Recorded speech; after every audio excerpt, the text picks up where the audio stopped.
वहां जाकर के निवास करो। चौथा स्थान जहां पर निरपराध जीवों की हत्या होती हो जाकर के वहां निवास कर। 4 जगह दी। अभ्यार्थिस्तदा तस्मै अस्थानानि कलये ददौ भूतं पानम स्त्रियां सोनाम यत्रा धर्म चतुर्विधम। 4 जगह देते हैं।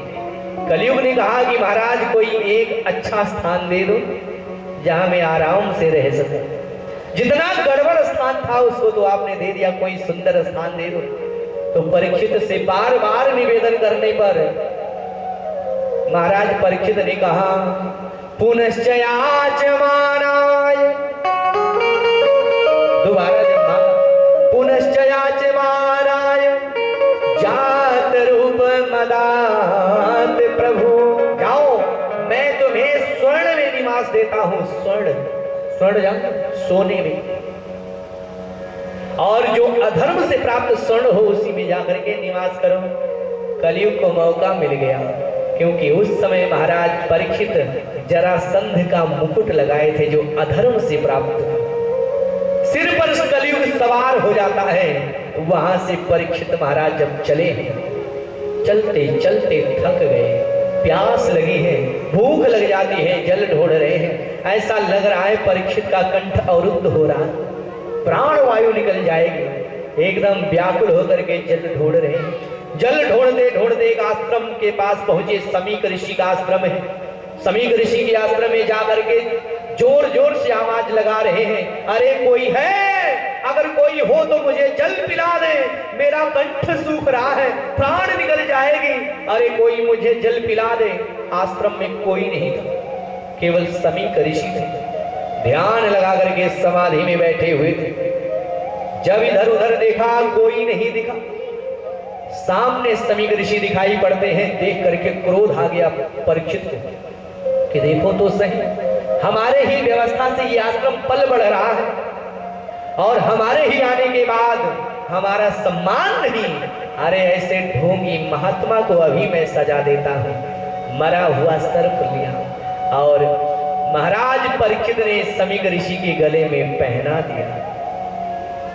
देखिए समय की बात, पहले जब महाराज परीक्षित आते थे उन्हीं महात्मा का सम्मान वही महाराज परीक्षित पुष्पहार से करते थे। लेकिन आज क्या हुआ, वही महात्मा वही राजा परीक्षित अपमान में पुष्पहार नहीं सर्पहार पहना। चले जाते हैं। इधर जब शिष्य लोग आए, देखे गुरुदेव के गले में सर्प, घबरा गए। जाकर के समीक ऋषि के पुत्र श्रृंगी से कहते हैं, भैया श्रृंगी, गुरुदेव के गले में सर्प। महाराज परीक्षित आए थे, लगता है उन्होंने ऐसा किया है। उसी समय कौशिकी नदी के जल को हाथ में लिया और अभिमंत्रित किया कि जिस राजा ने इस प्रकार का आम मर्यादित कार्य किया है, मैं अभिशाप देता हूं, आज के 7वें दिन तक्षक नाग ध्वंस करेगा और ऐसे राजा की मृत्यु हो जाएगी। क्रोध करके अभिशाप देते हैं, इति लंघितम मर्यादा तक्षका सप्तमे हनि वंशयति अस्म कुलांगारा। ऐसे कुलांगार कुलद्रोही को तक्षक नाग दंश करेगा, मृत्यु हो जाएगी। शिष्यों के साथ में जब श्रृंगी आए, अपने पिता के सामने दहाड़ मार करके रोने लगते हैं। बेटे के रोने की आवाज जब सुने हैं, समीक तंद्राभंग हो जाते हैं और नेत्र खोला, अरे बेटा क्यों रो रहा है? श्रृंगी ने कहा कि पिताजी आपके गले में सर्प फेंक दिया उतार के। पिताजी घबराओ नहीं, मैंने उपाय कर दिया है, अभिशाप दे दिया है। जिसने इस प्रकार का अमर्यादित कार्य किया है, 7वें दिन तक्षक नाग उसको दंश करेगा और ऐसे राजा की मृत्यु हो जाएगी। समीक ऋषि ने कहा कि बेटा ये तूने क्या कर दिया? अरे तूने राज्य के राजा को ही श्राप दे दिया। अरे बेटा जानता है, जब राज्य में राजा ही नहीं रहेगा तो प्रजा का हित कैसे होगा? अरे उन्हीं के व्यवस्था से हमारा आश्रम फल बढ़ रहा है और तूने राज्य के राजा को ही अभिशाप दे दिया। बेटा तो संत का बेटा है, क्योंकि संत कभी किसी का अहित नहीं चाहते। संत जो होते हैं वो अपने लिए नहीं, दूसरे के लिए। इस संसार में 6 ऐसे हैं, 6 ऐसे हैं जो अपने लिए नहीं, दूसरों के लिए होते। कौन कौन से? गोस्वामी जी ने लिखा, संत बिटप, पहला है संत, संत बिटप सरिता गिरिधरनी, परहित हेतु सबन की करनी। ये दूसरों के लिए हो। इसी को कबीर ने लिखा, वृक्ष कबहु नहीं फल भखे, नदी न संचय नीर, परमारथ के कारणे साधुन धरा शरीर। अरे बेटा, ये ऐसी बाणी है ना, इसी बाणी से लोग सिंहासन पर बैठ जाते हैं, और इसी बाणी से जो है लोग, इसी बाणी से लोगों का पतन भी हो जाता है। बेटा तो संत का बेटा है। संतों की जो वाणी है वो तो मीठी होती। अरे तूने क्या कर दिया बेटा? बाणी का बाण बुरा है, मीठी बाणी बोल रे, समझाए। और उसी समय समीक ऋषि ने अपने शिष्य को बुलाया, जिसका नाम है गौरमुख शिष्य। गौरमुख को बुला करके कहा, जाओ परीक्षित को कह दो कि वो अपनी मुक्ति का उपाय कर ले, क्योंकि 7 दिन के अंदर 7वें दिन तक्षक नाग दंश करेगा, परीक्षित की मृत्यु हो जाएगी। ये टलने वाला नहीं है। और इधर जब परीक्षित महाराज पहुंचे हैं, उनको ऐसा लग रहा है कि उनका ब्रह्मांड ही फट जाएगा। मुकुट को उतार करके फेंक दिए और याद आया कि आज मैंने एक संत का अपमान किया है, मुझे दंड मिलना चाहिए। उसी समय शिष्य पहुंचता है, कहता है, महाराज आपको समीक ऋषि के पुत्र श्रृंगी ने अभिशाप दिया है, आप अपनी मुक्ति का उपाय कर लो। मुक्ति का उपाय ढूंढने से पहले महाराज परीक्षित अपने पुत्र जनमेजय को बुलाए। जनमेजय को राज्य सिंहासन पर अभिषिक्त कर दिए और इसके बाद आमरण अनशन करने के लिए सीधे गंगा जी के किनारे जाते हैं। और जैसे ही परीक्षित महाराज गंगा जी के किनारे पहुंचे हैं, बड़े बड़े संत महात्मा वहां विराजमान हैं। सभी ने स्वागत किया, सबको परीक्षित ने प्रणाम किया। और इसके बाद समस्त संत महात्माओं से कह रहे हैं कि हे प्रभु, म्रियमाण पुरुष को अंत समय में क्या करना चाहिए?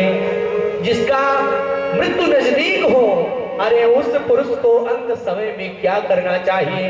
बात कर रहे थे कि उसी समय अचानक मुक्ति के रूप में स्वयं साक्षात तत्राभवद भगवान व्यास पुत्रो। उसी समय व्यास पुत्र भगवान की कृपा से श्री सुखदेव जी का आगमन होता है। 14 वर्षीय सुखदेव जी एकदम दिगंबर वेश धारण किए हुए जैसे ही आते हैं, जितने भी संत महात्मा थे, सारे संत महात्मा सब खड़े हो गए। परीक्षित भी खड़े हो जाते हैं और महात्माओं से हाथ जोड़ करके पूछते हैं कि हे प्रभु, आप लोग इतने वृद्ध महात्मा हो और आपके सामने ये बाल्य अवस्था वाला 14 वर्षीय सुखदेव जैसे आए, तो उसके सम्मान में आप लोग क्यों खड़े हो गए? क्योंकि आपकी आयु कितनी है? प्रभु आप कृपा करके बताइए। सभा में वशिष्ठ जी थे, क्योंकि वशिष्ठ जी के कुल का सबसे छोटा ये बालक है सुखदेव। अगर यहाँ इतने लोग बैठे हैं, वृद्ध भी हैं, नौजवान भी हैं, बालक भी हैं, सब लोग हैं, और इसी में कोई बालक आ जाए अचानक, देख करके सारे लोग खड़े हो जाए उसके सम्मान में, तो लोगों को आश्चर्य होगा, आश्चर्य होगा, लगता है कुछ विशेष जरूर होगा। यही बात पूछ रहे हैं परीक्षित वशिष्ठ जी से कि प्रभु आपके कुल का सबसे छोटा बालक है, आप तो वृद्ध हो, ज्ञानी भी हो, तो आप इसके आने पर सम्मान में क्यों खड़े हो गए? तो वशिष्ठ जी ने कहा कि राजन, संसार में दो तरह के वृद्ध होते हैं। एक आयु वृद्ध होता है जिसकी आयु लंबी हो, दूसरा ज्ञान वृद्ध होता है जिसको ज्ञान हो। आयु वृद्ध से श्रेष्ठ ज्ञान वृद्ध होता है, आयु वृद्ध से श्रेष्ठ ज्ञान वृद्ध होता है। अरे राजन, जानते हो केवल हम लोग आयु में बड़े हैं, हमारे कुल का ये जो बेटा है ये आयु में नहीं, ये ज्ञान में अधिक है, इसीलिए हम इसके सम्मान में, क्योंकि संसार में ज्ञान ही पूजा जाता है, विद्या ही, ज्ञान ही। सुंदर स्वरूप में स्वागत करते हैं, अर्घपाद आसन दिए, हाथ जोड़ करके निवेदन करते हैं, हे प्रभु, इस शरीर से पाप हुआ है और इस शरीर से मुक्ति कैसे मिलेगी प्रभु, आप कृपा करके बताइए, क्योंकि मैं जानना चाहता हूँ। अतः पृच्छामि संसिद्धिम, हे प्रभु मैं पूछना चाहता हूँ, अतः पृच्छामि संसिद्धिम योगिनाम परमं गुरुम, हे योगियों के परम गुरु, आप कृपा करके बताइए। पुरुषस्य हयत कार्यम म्रियमाणस्य सर्वथा, जो म्रियमाण पुरुष है उनको अंत समय में क्या करना चाहिए। हे प्रभु, हमें भगवान के चरण रज कैसे प्राप्त होंगे, हमें मुक्ति कैसे मिलेगी। प्रभु आप कृपा करिए। एकदम व्याकुल होकर के चरणों में सिर झुका करके परीक्षित महाराज कह रहे हैं, मेरा सापित यधम शरीर, यधम शरीर है, सापित है, अरे प्रभु गति कैसे मिलेगी। मेरा सापित यधम शरीर, नाथ गति कैसे पाऊंगा। मेरा सापित यधम शरीर, नाथ गति कैसे पाऊंगा। जगत को छाड़ी मेरा दानाथ, चरण रज कैसे पाऊंगा। जगत को छाड़ी मेरा दानाथ, चरण रज कैसे पाऊंगा। मेरा सापित अधम शरीर, नाथ गति कैसे पाऊंगा। अधम शरीर, नाथ गति कैसे पाऊंगा। सुखदेव जी से बार बार कहते हैं परीक्षित, हे प्रभु, हमारे जो पितर थे ना, हमारे पूर्वज हमेशा द्वारकाधीश का गुणगान करते थे और वही द्वारकाधीश की कृपा हमारे ऊपर भी हुई, और आज उसी कुल में मेरे जैसा अभागा पैदा हुआ जो संतों का अपमान किया है। अरे प्रभु, हमें मुक्ति कैसे मिलेगी। पितर हमारे पुण्य पुंजनिक, कृष्ण चरित थे गाते। पितर हमारे पुण्य पुंजनिक, कृष्ण चरित थे गाते।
अतः पृच्छामि संसिद्धिम योगिनां परमं गुरु पुरुषस्येह यत् कार्यं म्रियमाणस्य सर्वथा। हे प्रभु, म्रियमाण पुरुष को क्या करना चाहिए? जैसे ही सुखदेव जी ने सुना है एकदम प्रसन्न हो गए और कहने लगे, राजन, ये आपका जो प्रश्न है ना, ये श्रेष्ठ प्रश्न है, क्योंकि आपने जग के कल्याण के लिए, आपने जनहित में ये प्रश्न किया है। क्योंकि संसार में जितने भी जीव जन्म लिए हैं सबकी मृत्यु निश्चित है, क्योंकि सारे जीव म्रियमाण है। तो राजन, आपका जो प्रश्न है, बरीयाने सते प्रश्नः कृतो लोकहितं नृप आत्मविद सम्मतः पुंसां मनः सांधारये धिया। राजन, जानते हो, अगर जीव का समय नजदीक हो तो उसे सारे स्वरूपों का त्याग कर देना चाहिए, केवल परमात्मा का ही आश्रय लेना चाहिए। क्योंकि ये सारा संसार जो है परमात्मा से ही ओतप्रोत है। मैंने कल बताया था कथा, जो बात आज सुखदेव जी कह रहे हैं ये मैंने कल बताया था कि सारे संसार में परमात्मा का ही वास है। सब छोड़ करके केवल सारे स्वरूपों में भगवान का ही स्वरूप मान करके जीव चिंतन करें तो जीवों का कल्याण हो जाता है। जो बात भागवत में लिखा गया है, तस्मात् भारत सर्वात्मा, संसार में जितने भी स्वरूप हैं, तस्मात् भारत सर्वात्मा भगवान ईश्वरो हरि, सब में भगवान है।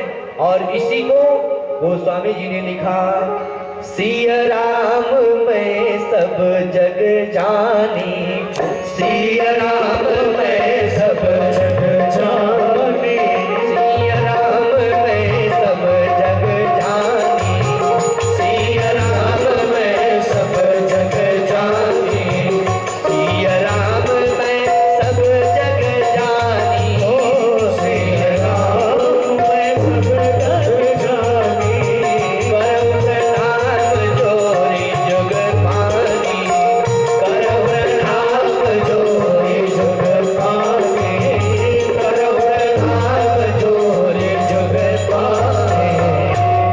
सिया राम मैं सब जग जानी, तस्मात् भारत सर्वात्मा भगवान ईश्वरो हरि। श्रोतव्यः, पहला कार्य क्या करें? श्रोतव्यः, कल्याण जीव अगर चाहता है तो सबसे पहले भगवान की कथा सुने। श्रोतव्यः, दूसरा कीर्तितव्यश्च, भगवान के नाम का कीर्तन करें और इसके बाद भगवान का स्मरण करें। इसी से ही जो मृत्यु का भय है वो समाप्त हो जाता है। श्रोतव्यः कीर्तितव्यश्च स्मर्तव्येक्षता भयम्। अरे राजन, आपने कहा प्रियमान पुरुष को क्या करना चाहिए, क्योंकि आपने प्रश्न किया है कि 7वें दिन तक छकनाक दंश करेगा, मृत्यु हो जाएगी। अरे राजन, आपके पास तो 7 दिन का समय है और मैं मृत्यु से इतना डरता हूँ, एक बार सोचता हूँ जो श्वास में अंदर लिया हूँ पता नहीं वो बाहर आएगी कि नहीं आएगी। मैं तो मृत्यु से बहुत डरता हूँ राजन। अरे तुम्हारे पास तो 7 दिन का समय है, अंदर में 7 दिन के अंदर आपका कुछ नहीं हो सकता। ये चाहे मृत्यु की मैं दूसरे दिन परीक्षित को मार दूं, असंभव है, क्योंकि आपके पास समय है। राजन, जानते हो एक सूर्यवंश में राजा हुए जिनका नाम है खड़वांग। उनको जब पता चला कि हमारी आयु केवल 2 घड़ी की है तो उन्होंने 2 घड़ी में ही सब कुछ छोड़ दिया और भगवान का भजन किया, भगवान के हो गए। खड़वांगो नाम राजर्षि ज्ञात्वा मुहूर्तम सर्वौत सृज्य मुहूर्तम सर्वोत्सृज्य गतवान भयम हरिम। भगवान के धाम को गए। अरे राजन, जानते हो अगर जीव कल्याण चाहता है ना, सब कुछ छोड़ करके भजन करे। लेकिन जब जीव के सिर पे पाप ही सवार होता है तो भगवान का नाम और भगवान का भजन अच्छा नहीं लगता।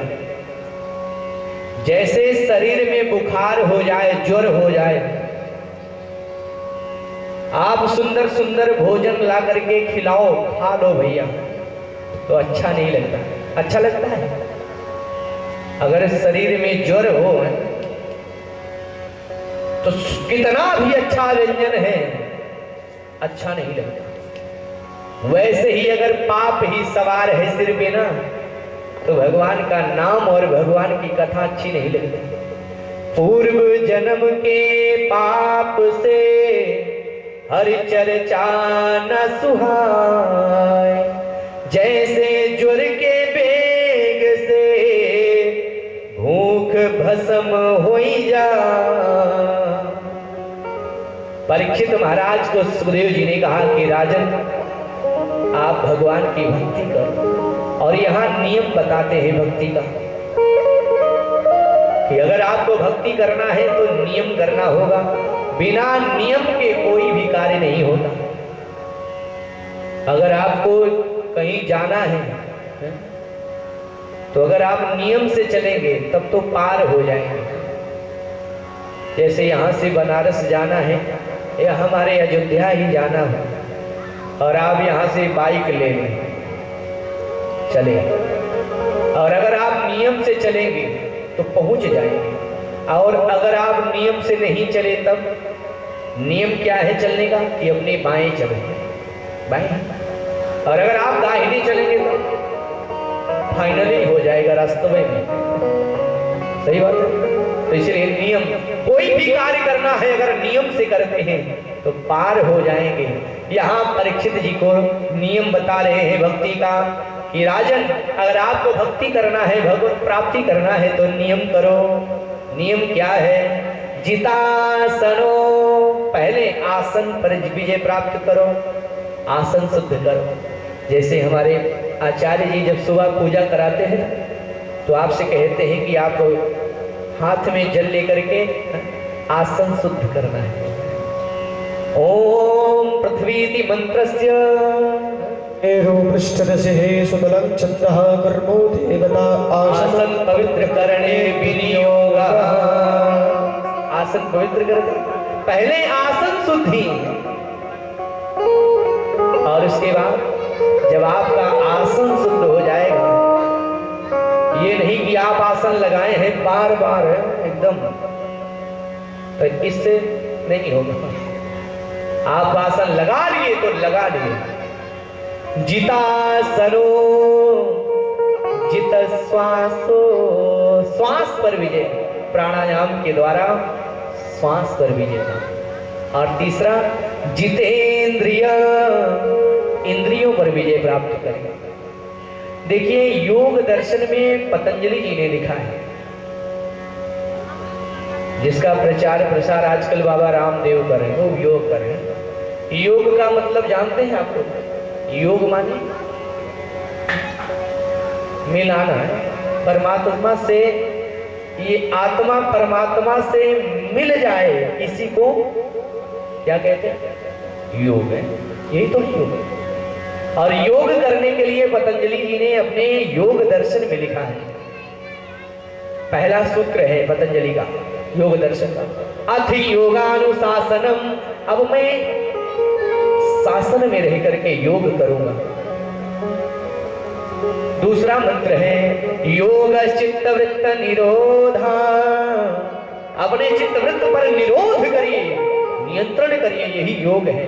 अगर आप जो पंच ज्ञान इंद्रिय है, पंच कर्म इंद्रिय और एक मन, इस पर नियंत्रण कर लेंगे तभी योग होगा। और यहाँ परीक्षित जी को समझा करके कह रहे हैं जितासनो, जित श्वासो, जित संगा, जितेंद्रिया।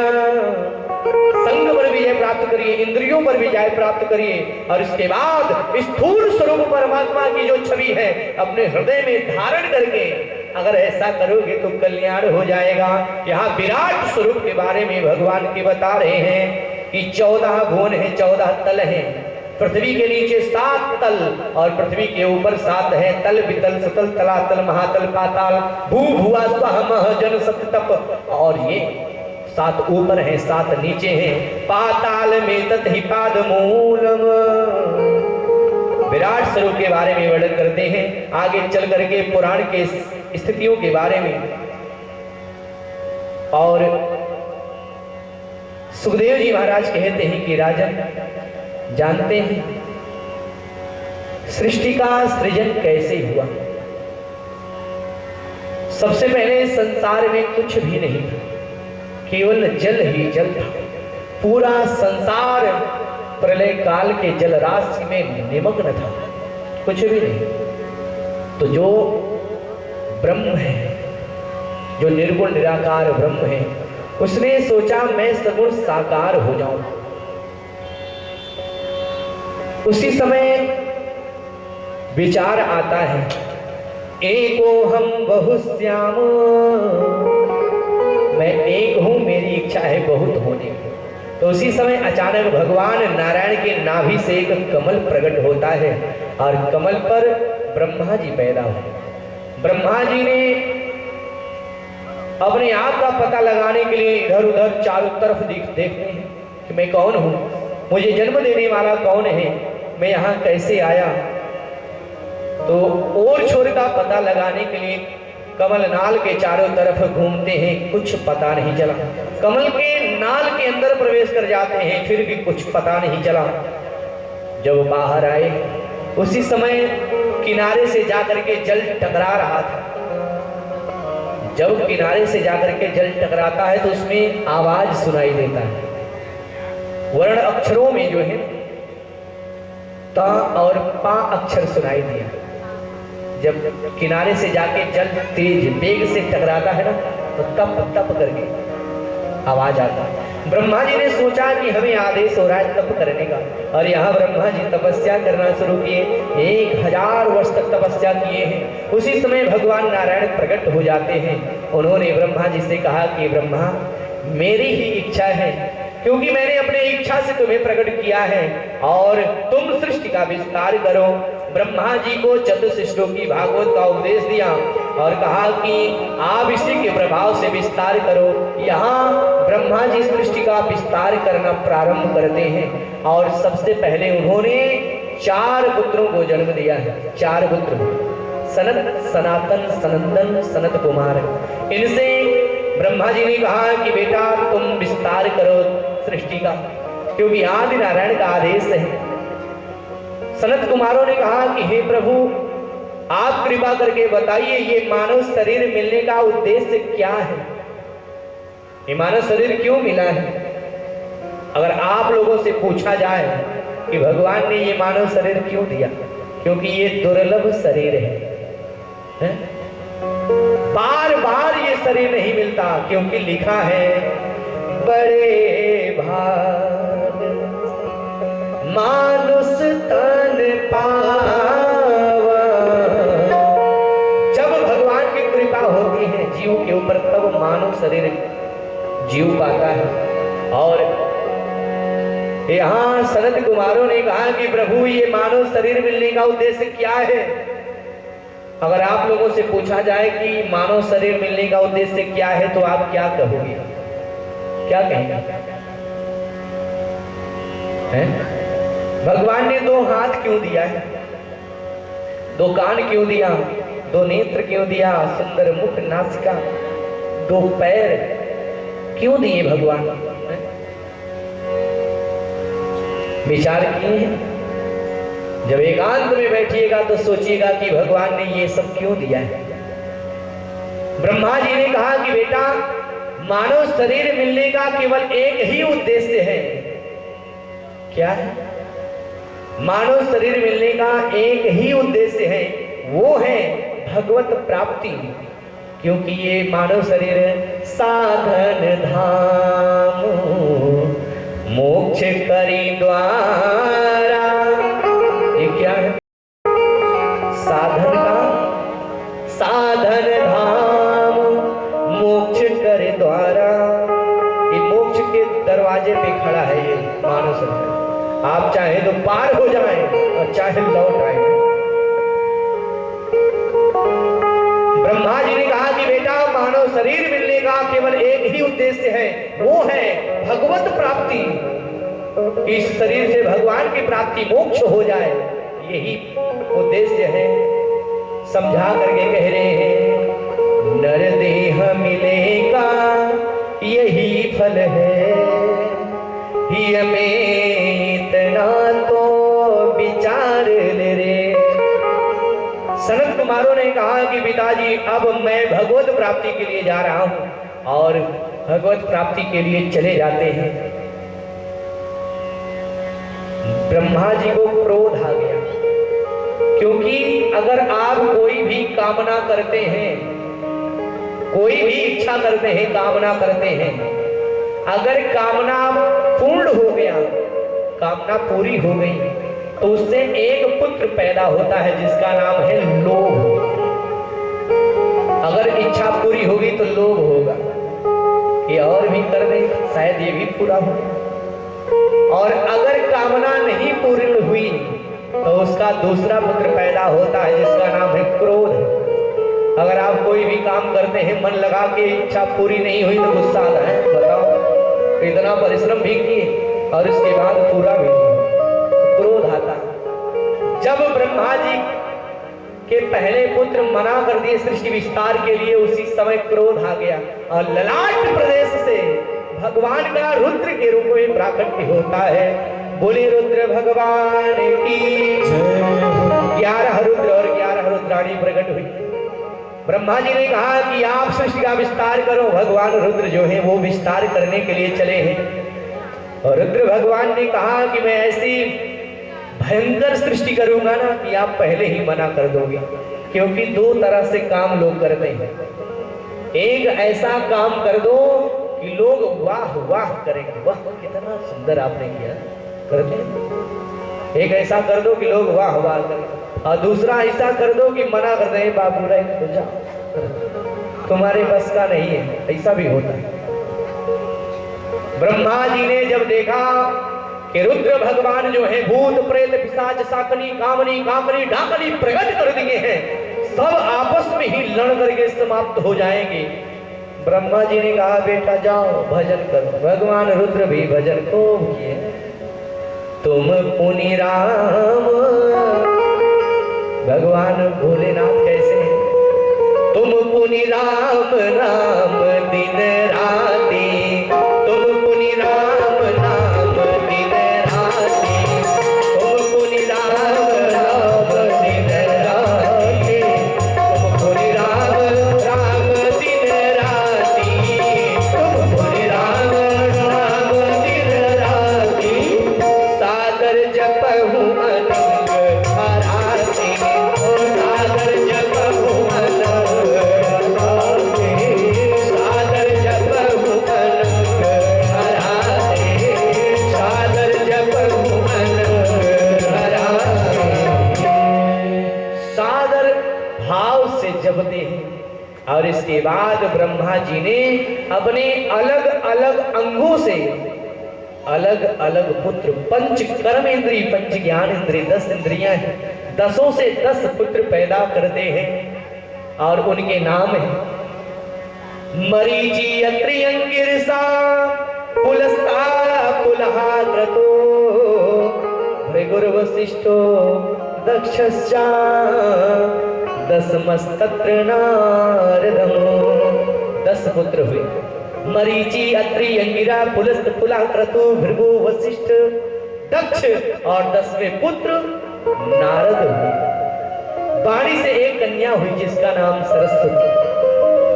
ब्रह्मा जी रूप सौंदर्य को देख करके मोहित हो गए। मरीचि इत्यादि ऋषियों ने कहा कि पिताजी आपके वाणी से सरस्वती उत्पन्न हुई है, और आप अगर ऐसा करोगे, ग्रहण करना चाहोगे, तो पिता का धर्म कलंकित हो जाएगा, क्योंकि सरस्वती आपकी बेटी है। तो उसी समय ब्रह्मा जी ने शरीर ही त्याग दिया। जब शरीर को त्यागा है तो 4 पुरुषार्थ प्रकट हुए। धर्म, अर्थ, काम और मोक्ष। अग्रभाग से धर्म निकलता है, पृष्ठभाग से अधर्म निकला है। इसीलिए कहा गया है जो वीर होते हैं कहते हैं कि मैं वार सीने पर धर्म पर ही रह करके युद्ध करूंगा, पीठ पर नहीं है। क्योंकि अगर आप पीठ दिखा करके चले गए तो समझ लो दोबारा शरीर धारण करके ब्रह्मा जी ने सरस्वती के साथ पाणी ग्रहण किया, तब से पत्नी हुई है सरस्वती ब्रह्मा जी। और इसके बाद ब्रह्मा जी ने विचार किया कि अब मैं मानसी सृष्टि नहीं करूंगा, अब मैं मैथुनी सृष्टि करूंगा। तो उन्होंने अपने शरीर के दो भाग कर देते हैं। दाहिने भाग से एक पुरुष पैदा हुआ जिसका नाम मनु, और बाएं अंग से एक स्त्री हुई जिसका नाम शतरूपा हुआ। और इन्हीं से ये मानवीय सृष्टि उत्पन्न हुई। और इस बात को गोस्वामी जी ने भी लिखा है, स्वयंभू मनुअरु शतरूपा तिनते भई नर सृष्टि अनुपा। ब्रह्मा जी ने कहा कि बेटा अब मैथुनी सृष्टि करो। मनु महाराज ने कहा कि पिताजी कहीं पृथ्वी दिखाई ही नहीं दे रही, क्योंकि इस समय हिरण्याक्ष जो हिरण्यकश्यप का भाई है वो पृथ्वी को जल के अंदर छुपा करके रख दिया है। अरे प्रभु अब कृपा करिए, बिना धरती के सृष्टि कैसे होगी। उसी समय अचानक छींक आती है ब्रह्मा जी को और नासिका प्रदेश से अंगूठे मात्र वाराह के रूप में भगवान का प्राकट्य हुआ। बोलिए वाराह भगवान की जय। भगवान वाराह प्रकट होते हैं और देखते ही देखते पर्वताकार रूप धारण कर लेते हैं। ब्रह्मा जी ने कहा कि आप जाओ पृथ्वी का उद्धार करो। और वाराह जो है सीधे जल के अंदर में प्रवेश करते हैं और जा करके पृथ्वी को अपने द्राष्ट प्रदेश पर रख करके लेकर के जब आ रहे थे, उसी समय हिरण्याक्ष दिखाई पड़ा। हिरण्याक्ष ने कहा कि अरे वनगोचर मृग इस पृथ्वी को कहां लेकर के जा रहा है? अरे ये पृथ्वी मेरी है। धरती किसकी है? पृथ्वी किसकी है?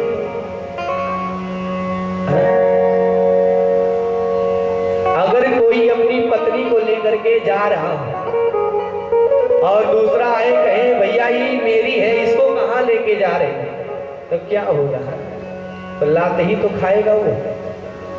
दूसरे की पत्नी को जब अपना बनाएगा तो लाते खाएगा, यही तो होगा। क्योंकि भगवान विष्णु की ही ये पत्नी है धरती मैया। जब सुबह उठते हैं ना लोग तो दो कार्य जरूर करते हैं, सब करते हैं ना। जगने के बाद में पहले हाथ देखें, क्या बोलते हैं हमें नहीं मालूम है, तो क्या करे आए हो।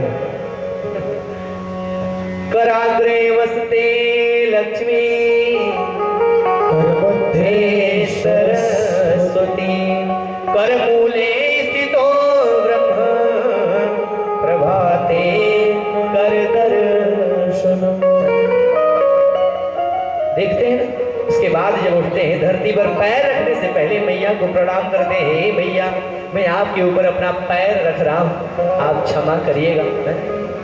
समुद्र वसने देवी पर्वतस्तन मंडले विष्णु पत्नी नमस्तुभ्यम। कौन है धरती? विष्णु पत्नी नमस्तुभ्यम। धरती भगवान विष्णु की पत्नी है। और वाराह भगवान लेकर के जब जा रहे तो हिरण्याक्ष ने कहा ये मेरी है, कहां लेकर के जा रहा है? अरे ग्राम, अरे मृग गोचर, ये कहां लेकर के जा रहा है? तो भगवान वाराह ने कहा कि तूने सही पहचाना, मैं वन गोचर मृग हूं, क्योंकि हमारा सूकर अवतार हुआ है। अरे मैं वन गोचर हूं, लेकिन तू भी ग्राम सिंह से कम नहीं है। सत्यम वयम भो वन गोचरा मृगान, मैं वन गोचर हूं। सत्यम वयम भो वन गोचरा मृगान युष्मद भवान मृगये ग्राम सिंहान। अरे तुम भी ग्राम सिंह हो। ग्राम सिंह जानते हैं? जब तक इसका अर्थ नहीं जानता तब तक खुश होगा, कोई भी सुनेगा नहीं। अगर किसी को कह दो भैया ग्राम सिंह हो आप, गांव के शेर हो आप, अर्थ जब जानेगा तो 4 गाली देगा, क्योंकि ग्राम सिंह का अर्थ होता है कुत्ता, और किसी के मुंह पे कहो का कुत्ता है तो क्या होगा। भगवान वाराह ने कहा कि तुम्हारी भी दृष्टि कुत्ते जैसी है, क्योंकि कुत्ते के अगर मुंह में रोटी है ना, कोई भी टुकड़ा हो और सामने कुत्ते के देख लिया तो अपना छोड़ के उसी का दौड़ेगा। भगवान वाराह ने कहा तो भी ग्राम सिंह से कम नहीं, भयंकर युद्ध होता है, गदा युद्ध हुआ। वाराह भगवान के ऊपर इतना भयानक प्रहार करता है हिरण्याक्ष कि भगवान वाराह की गदा छूट के गिर गई। कहता है हिरण्याक्ष उठा ले गदा, मैं अधर्मित युद्ध नहीं करूंगा। भगवान वाराह ने कहा कि तुझे मारने के लिए गदा, अरे वही बात हुई मच्छर मारने के लिए तोप ले आए, अरे ये हाथ ही काफी है। और उसी समय भगवान ने कर्ण कर्ण मूले हन, जैसे ही मारा गर्दन लुढ़क जाती है, समाप्त हो गया।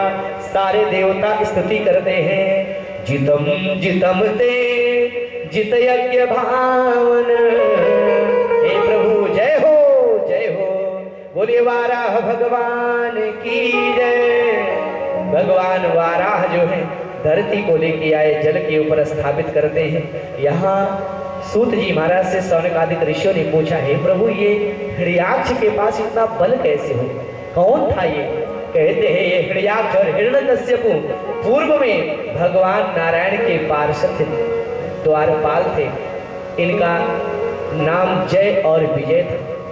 सनत कुमारों के अभिशाप के कारण 3 जन्म तक ये राक्षस हो जाते हैं। पहले जन्म में हिरण्याक्ष और हिरण्यकश्यप बन करके आए, भगवान ने उद्धार किया इनका।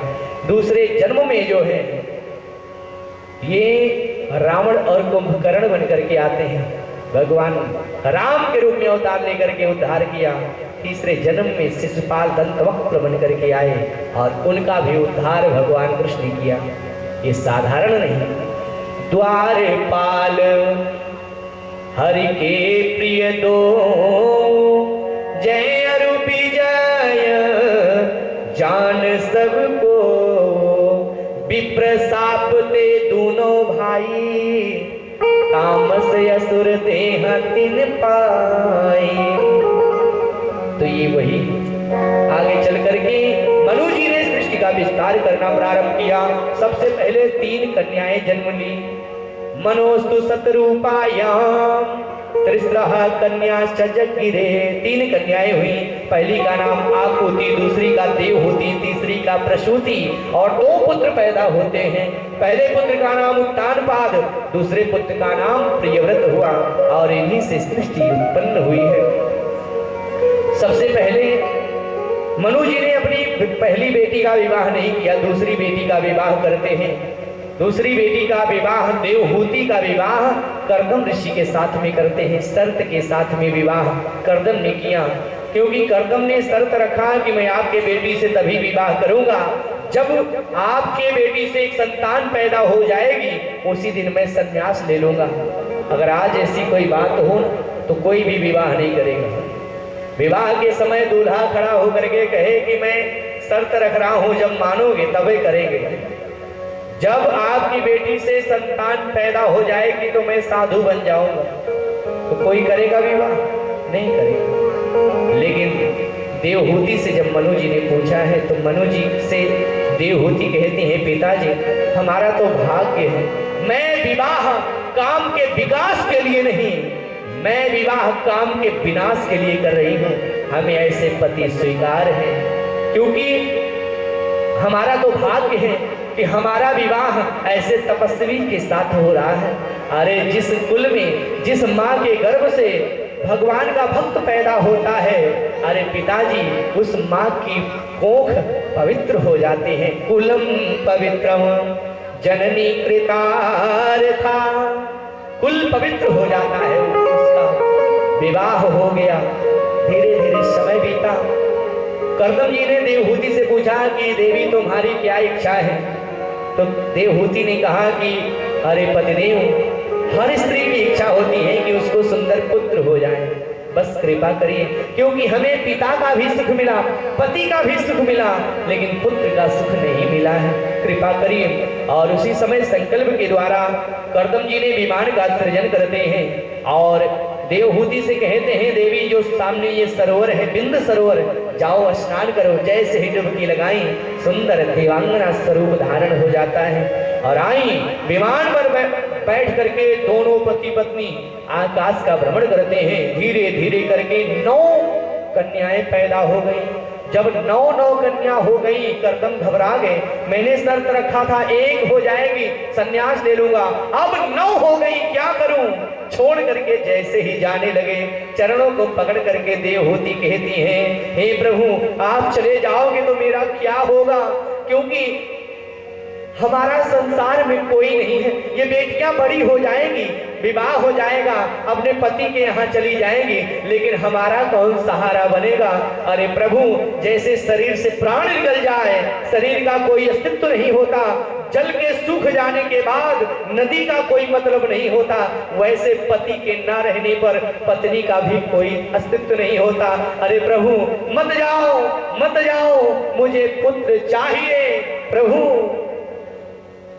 ब्राह्मण दुहितमिस्तुभ्यम विमृगया पतया समा। हे प्रभु, मत जाओ, मत जाओ। चरणों को पकड़ करके देवहूति कह रही हैं, प्राणनाथ, हे प्राणनाथ, आपके चले जाने के बाद मेरा क्या होगा? क्योंकि संसार में पति के बिना पत्नी का कोई अस्तित्व नहीं होता। स्त्रियां लाख श्रृंगार कर लें, लेकिन अगर मांग खाली है तो समझिए सारा श्रृंगार बेकार है। व्याकुल होकर के कह रही है, प्राणनाथ, तुम बिनु जग माही, प्राणनाथ, तुम बिनु जग माही, मोह कहूँ कतहूँ सुखद कछु नाही, मोह कहूँ कतहूँ सुखद कछु नाही, जिय बिनु देह नदी बिनु बारी, जिय बिनु देह नदी बिनु बारी, कैसे नाथ पुरुष बिनु नारी, कैसे नाथ पुरुष बिनु नारी, कैसे नाथ पुरुष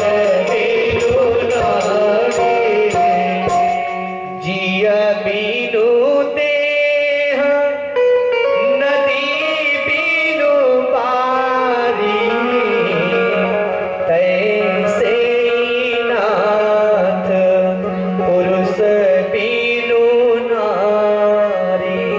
हे प्रभु, आपके अलावा मेरा कोई नहीं है। कर्दम जी ने कहा, देवी घबराओ नहीं, चलो दोनों दंपत्ति मिलकर के, पति पत्नी मिलकर के भगवान की तपस्या करें। और दोनों ने कठोर तपस्या करना प्रारंभ किया और तपस्या से प्रसन्न होकर के परमात्मा ने कहा कि कर्दम, घबराओ नहीं, मैं तुम्हारे यहाँ पुत्र बन करके आऊंगा।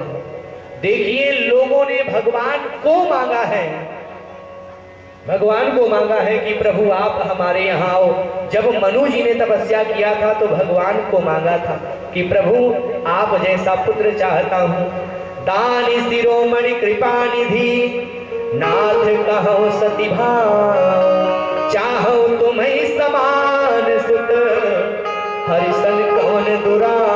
मैं आप जैसा पुत्र चाहता हूँ, लेकिन यहाँ भगवान ने कहा, कर्दम ने मांगा नहीं कि मैं आप जैसा पुत्र चाहता हूं। भगवान तपस्या से प्रसन्न होकर के कहते हैं, कर्दम साहम श्वास कलया पदवीरेण महात्मने। अरे महात्मन, मैं तुम्हारे यहाँ तुम्हारे वीर से मैं तुम्हारे पत्नी के गर्भ से अवतार लेकर के आऊंगा। और वही समय बीता है, भगवान देवहूति के गर्भ से कपिल के रूप में अवतार लेकर के आते हैं। बोलिए कपिल भगवान की जय। करदम जी जंगल तपस्या करने चले गए। धीरे धीरे भगवान बड़े हुए हैं। देवहूति मैया ने आसन बिछाया है। भगवान कपिल ने अपनी मैया देवहूति को सांख्य दर्शन का उपदेश दिया। सांख्य का उपदेश दिया है, ज्ञान के बारे में, भक्ति के बारे में, योग के बारे में। और कहा माँ, जब जीव गर्भ के अंदर में आता है, वो झिल्लियों में लपेटा रहता है, उसका सिर पेट में धंसा रहता है और मलमूत्र के भांड उसके ऊपर रखे रहते हैं। अनेकों प्रकार के वो कष्ट पाता है और गर्भ के यातनाओं को वो सह नहीं पाता। और उसी गर्भ के अंदर से भगवान से कहता है, हे प्रभु, आप कृपा करिए, जब मैं गर्भ से बाहर हो जाऊंगा तो मैं आपका ही नाम गाऊंगा। लेकिन जब वो गर्भ से बाहर आता है, माया में फंस जाता है, ऐसा ऐसा कार्य करता है, वो नरक जाता है। मैया गर्भवास में कौल करायो, बचन दयो तेने नाम न गायो। मैया के उपदेश को सुन करके जो मैया उपदेश सुन करके सारा अज्ञान दूर कर देती है और कपिल भगवान का सुंदर स्वरूप में पूजन की है। और मैया ने कहा कि प्रभु, मेरी एक इच्छा है, बस आप अपनी कृपा बनाए रखें। जिस स्थान पर कपिल भगवान ने उपदेश दिया है मैया को, वो आज भी सिद्धप्रद स्थान के नाम से प्रसिद्ध है। कपिल जी का जो आश्रम है वो गंगा सागर के पास में है। यही कपिल भगवान है जिनके कोपाग्नि से सागर के 60,000 पुत्र समाप्त हो गए थे। और वही गंगा जी मिली है, गंगा सागर, जानते हैं गंगा सागर में। बोलिए कपिल भगवान की जय। आगे चल करके अन्य कन्याओं के बारे में वर्णन आता है। एक कन्या के बारे में हम लोगों ने सुना और 2 और शेष हैं। दूसरी जो पहली थी उसका विवाह रुचि प्रजापति के साथ में हुआ और उनके यहाँ भगवान यज्ञ नारायण के रूप में अवतार लेकर के आए। तीसरी सबसे छोटी थी, उनका विवाह दक्ष के साथ में हुआ, जिनसे 16 कन्याएं हुई। 16 कन्याओं में सबसे छोटी कन्या थी जिसका नाम सती है। सती का विवाह भोलेनाथ से हुआ और यही मैया सती अपना प्राण अपने पिता के यज्ञ में जाकर के त्याग दी। कैसे त्यागी, इसके बारे में हम लोग कथा कल सुनेंगे और आज यही कथा को विश्राम देते हैं। ठीक है कि और सुनाएं हैं? क्योंकि समय जो है 8:30 बज गया, क्योंकि समय था 8 बजे तक, 4 से 8 और हम आधा घंटा और सुना दिए, क्योंकि कल हमने जल्दी बंद कर दिया था, इसलिए हम कहें कि आज बढ़ा ही देते हैं। श्री भागवत भगवान की जय। ठीक है ना, यही कथा विश्राम और आगे की कथा हम लोग कल सुनेंगे। कल की भी बहुत अद्भुत अद्भुत कथा है। श्री भागवत भगवान की जय। आप लोगों को कथा समझ में आ रही है ना? अच्छी लग रही है? कितने लोगों के नहीं समझ में आ रही है? सबको आ रही है। तो चलिए, कम से कम हमारा कथा कहना सार्थक है। तो आइए भगवान के नाम का संकीर्तन करें और उसके बाद में फिर आरती प्रारंभ होगा। तो सभी लोग भाव से कहेंगे। क्या कहना है? कल मैंने कहा था, क्या कहना है? हमें राम राम, यही कहना है। कब तक कहना है? क्योंकि आज कथा का 2 दिन विश्राम हुआ, 2 दिन हो गया। बचा कितना? केवल 5 दिन रहना है। 5 दिन और बचा है, 5 दिन और सुनाएंगे। उसके बाद फिर अयोध्या है। हम अवधवासी अपने गांव जा रहे, तो सबसे विदा लेकर चले जाएंगे। फिर भगवान की जब कृपा होगी और हमारे आचार्य जी श्री रमेश पांडे जी जब बुलाएंगे तो फिर आएंगे, नहीं तो आप लोग आइएगा अयोध्या। आएंगे ना? आइएगा, स्वागत होगा। श्री वृंदावन बिहारी लाल की जय। आइए भाव से सब लोग आए। हमें राम राम कहना है जब तक रहना है, हमें राम राम कहना है जब तक रहना है। हाँ राम राम हरे राम राम, ओ राम राम हरे राम राम, राम राम हरे राम राम, राम राम हरे राम राम। कृष्णा कृष्णा हरे कृष्णा, कृष्णा कृष्णा कृष्णा हरे कृष्णा, कृष्णा यही गाते ही रहना है जब तक रहना है, यही गाते ही रहना है जब तक रहना है। हमें राम राम कहना है जब तक रहना है, हमें राम राम कहना है जब तक रहना है। हाँ राम राम हरे राम राम, राम राम हरे राम। सभी लोग आइए। कृष्णा कृष्णा हरे कृष्णा, कृष्णा कृष्णा कृष्णा हरे कृष्णा, कृष्णा यही गाते ही रहना है जब तक रहना है, यही गाते ही रहना है जब तक रहना है। हमें राम राम कहना है जब तक रहना है, हमें राम राम कहना है जब तक रहना, हमें राम राम कहना है, हमें राम राम कहना है। यही गाते ही रहना है, यही गाते ही रहना है।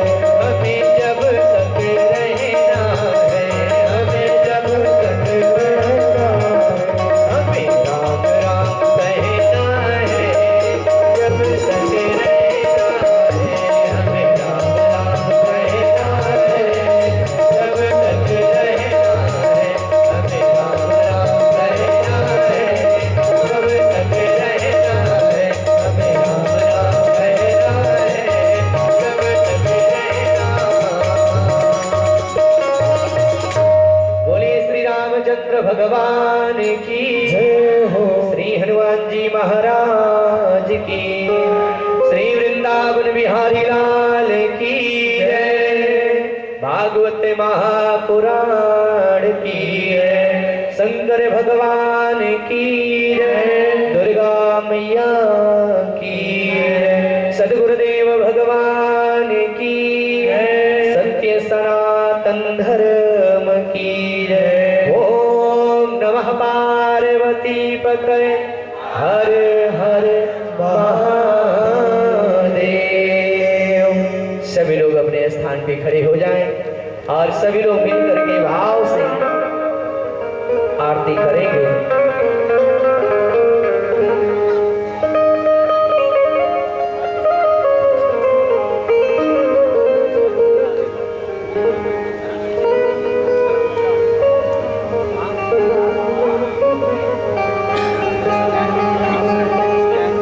श्री वृंदावन बिहारी लाल की जय।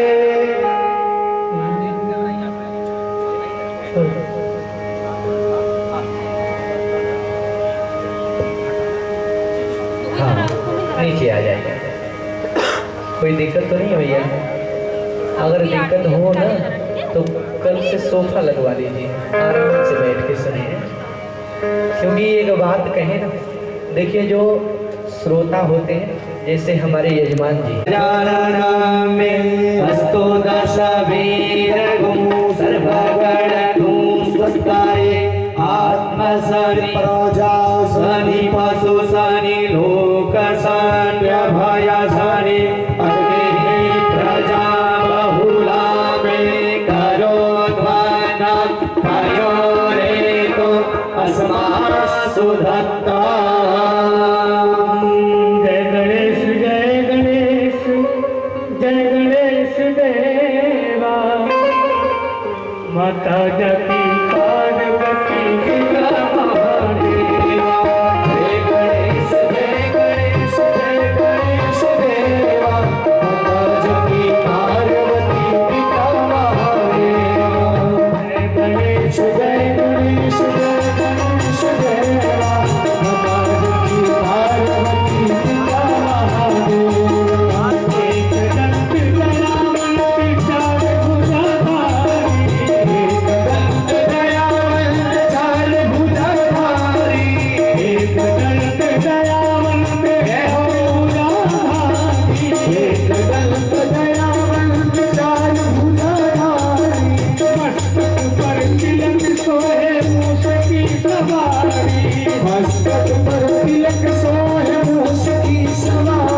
भागवत भगवान की जय हो। श्री भागवत भगवान की है आरती, पापियों को पाप से है आरती। श्री भागवत भगवान की है आरती, पापियों को पाप से है आरती। यहाँ मन कंप, यहाँ मुक्ति कंप, यहाँ पंचम वेद निराला, ज्योति जगाने वाला।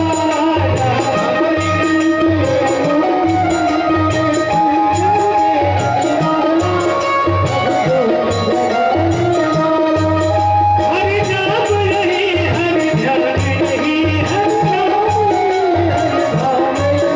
हरि नाम यही, हरि ध्यान यही, सबके मंगल की आरती।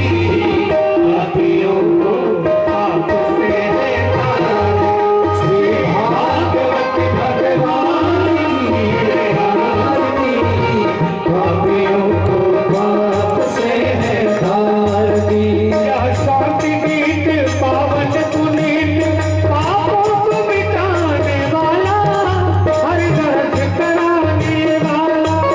यह शांति गीत पावन पुनीत, पापों को मिटाने वाला, हरि दर्द कराने वाला। यह शांति गीत पावन पुनीत, पापों को मिटाने वाला, हरि दर्द कराने वाला। या दुख करनी, या दुख हरनी, या सुख करनी, या दुख हरनी, श्री मधुसूदन की आरती।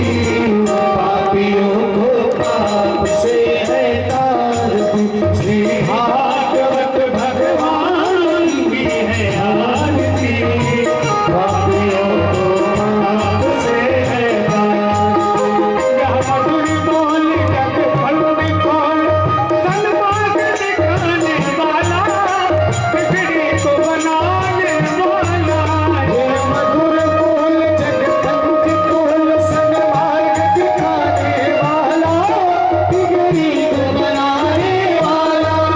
यह मधुर बोल जग फल बिखोल, सन्मार्ग दिखाने वाला, बिगड़ी को बनाने वाला। श्री राम यही, घनश्याम यही, श्री राम यही, घनश्याम यही, सबके महिमा की आरती।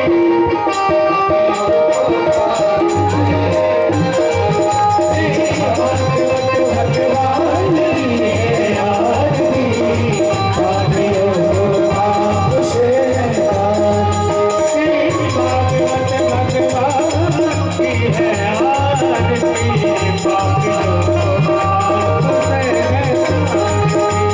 कर्पूर गौरव करुणावतारम, संसार सारम भुजगेन्द्रम, राधावतारम हृदयारविन्दे, भवभवानी चैतन्यभामिनी। त्वमेव माता च पिता, त्वमेव त्वमेव बन्धुः च सखा, त्वमेव पिता च गुरुः, त्वमेव सर्वं त्वमेव देवा। श्री राम जय श्यामल कोमल, सीता सवारं सुतवाल भागं, भागं महाकायं साधुनाथं, नमामि रामं रघुवंशनाथं।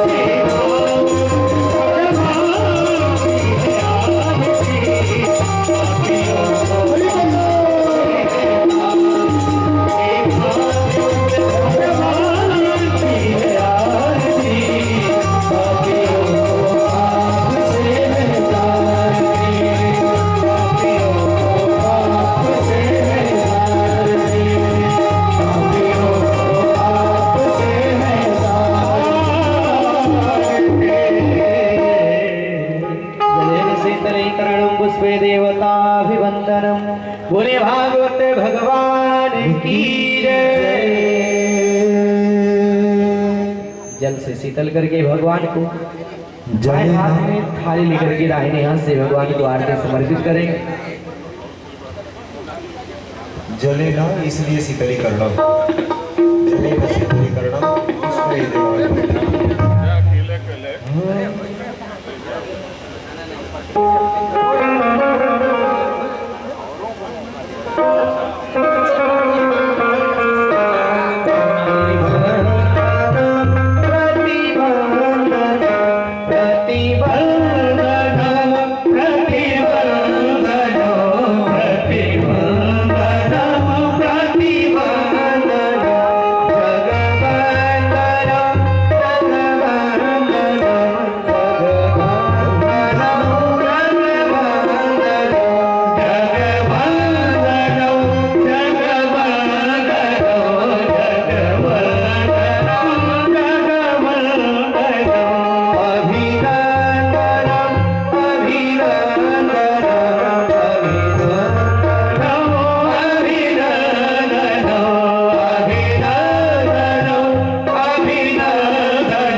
स्थान पे बैठ जाए, सबको आरती दिखाएं और यजमान जी हाथ में फूल लेकर के मंत्र पुष्पांजलि समर्पित करेंगे।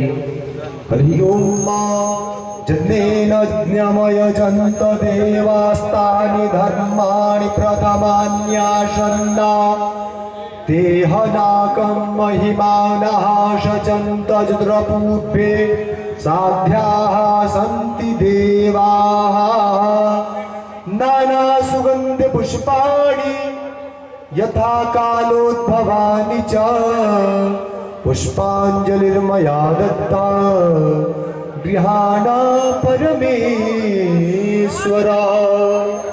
आवाहनं न जानामि तवार्चनो पूजां चैव न जानामि क्षम्यतां परमेश्वर मंत्रहीनं क्रियाहीनं भक्तिहीनं सुरेश्वर यत्पूजितं मया देवा परिपूर्णं तदास्तु मे पापोऽहं पापकर्माहं पापात्मा पापसम्भवा त्राहि मां लक्ष्मीनाथ सर्वपापहरो भव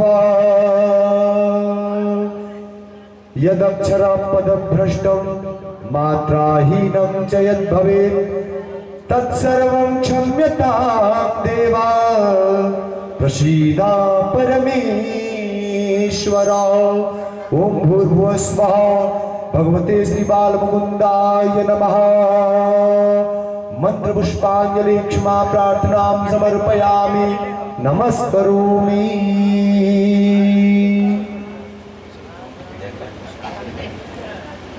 एक बार प्रेम से बोलिए सिद्धिविनायक भगवान श्री गणेश जी महाराज की, अंबिका मैया की, अन्नपूर्णा मैया की, गंगा मैया की, सरस्वती मैया की, विंध्यवासिनी मैया की, शारदा मैया की, महामृत्युंजय भगवान की, बाल मुकुंद भगवान की, हनुमान जी महाराज की, ग्राम देवता की, ग्राम देवी की, नगरपुर बस्ती की, धर्म की अधर्म का प्राणियों में विश्व का, गौ माता की, गौ हत्या, अपने अपने गुरुदेव भगवान की, अपने अपने माता पिता की, आज के आनंद की, श्रोता भक्ता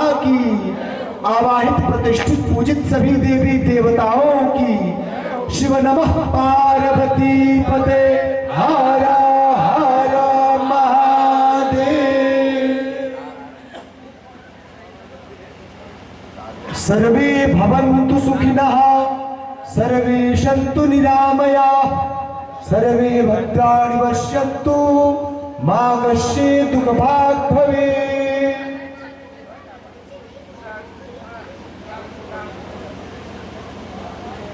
कृष्णा त्वदीय पदपङ्कज पञ्जरान्ते अद्यैव मे विशतु मानसराजहंसा प्राणाप्रयाण समये कफवातप्रीतैः कण्ठावरोधन विधौ स्मरणौ कुतस्ते। ओम विष्णवे नमः, ओम विष्णवे नमः, ओम विष्णवे नमः। आप सभी भक्तों के पास प्रसाद सुलभ करा दिया जाए। बिना प्रसाद लिए कोई भी भक्तजन यहाँ से नहीं जाएंगे। कल पुनः अपने समय से श्रीमद् भागवत महापुराण की अमृत कथा धारा सरिता प्रवाहित होगी। आप सभी स्नेही स्वजन सुहृद जन बंधु बांधव कथा मंडप में 4 बजे पधारकर, शाम को 4 बजे पधारकर पूज्य व्यास जी के मुखारविंद से भगवान की अमृत कथा, पावन कथा, कलिमल हारिणी कथा को श्रवण करेंगे। जय जय श्री राधे श्याम, जय जय श्री सीताराम, श्री विश्वनाथो विजय तेतराम।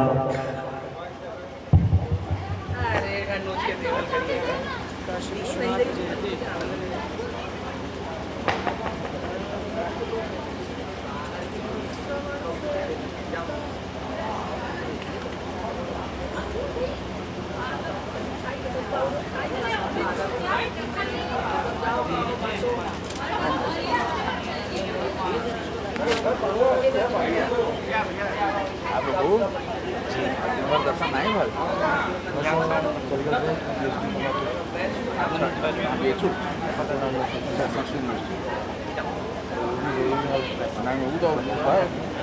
पूरा मतलब साल चल गया, समय लग गया थोड़ा सा। संस्कृत यूनिवर्सिटी हमारे बहुत ठीक नहीं वाले हो तो इधर भी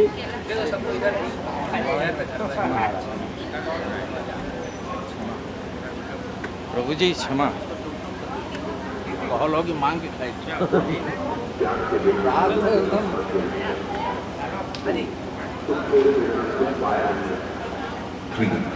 जो देता नहीं वह लेने का भी अधिकार नहीं। मनुष्य बिना बीज बोए फल खाने की आस में कभी किसी के सामने अपनी सफाई पेश मत करो, क्योंकि जिसे तुम पर विश्वास है उसे सफाई की कोई जरूरत नहीं, और जिसे तुम पर विश्वास नहीं है वह तुम्हें कभी समझेगा नहीं। बुद्धिमान लोग चुप रहते, समझदार लोग बोलते रहते, और मूर्ख लोग हमेशा बहस। सपनों और लक्ष्य में एक ही अंतर है। सपनों के लिए बिना मेहनत की नींद चाहिए, और लक्ष्य के लिए बिना नींद की नींद। सोच अच्छी होनी चाहिए, क्योंकि नजर का इलाज तो संभव है, लेकिन नजर ये गलत है। आप स्वयं को अच्छा बना लीजिए, दुनिया से बुरा इंसान स्वयं ही कम हो। साथ छोड़ने वाले लोगों से ये करना चाहिए, वरना साथ निभाने वाले को आखिरी सांस तक साथ न छोड़ो। जिंदगी में एक बार यहाँ से आना तो सही है, यहाँ से आना खरखाए अगर नीचे पार्क कनेक्शन में थे यहाँ की वही में से और लंबा करवा देते।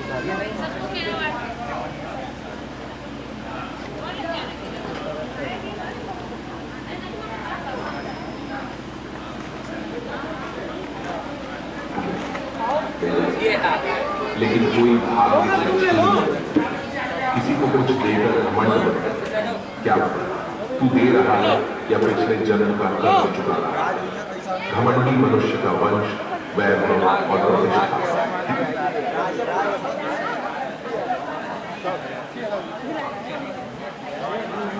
तो रावण, कौरव और कंस को दे दिया। किसी पर विश्वास करना हो तो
भगवान के आगे झुकते बड़ा मौके से आगे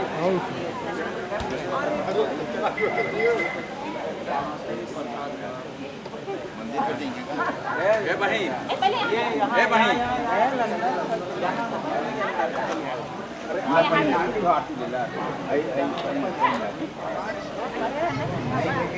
अच्छा तू आरती ले ला पहले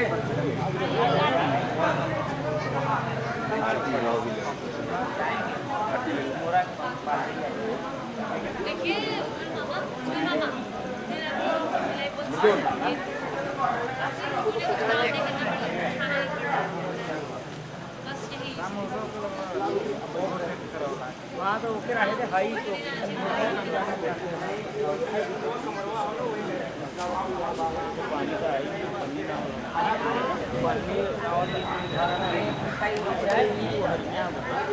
नारायण के दे दी ये उज्जवल नारायण को दे दो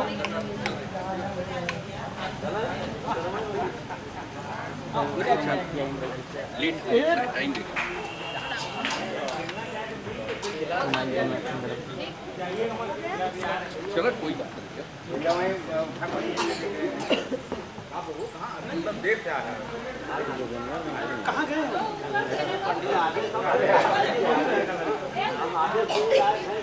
खरीद लेता हमारी नहीं नारायण आवाज जरूर जाएगी ना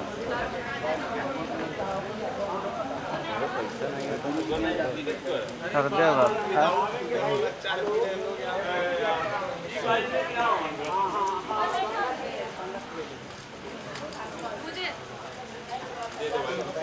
हे दे रे अगर एक तो हो गया तो हे परा लगी ऐसे मतलब हे देता हूँ पैसे का पैसे तो भाई नहीं तो भाई हार पड़ी थी वैसे कुछ नहीं चल वजन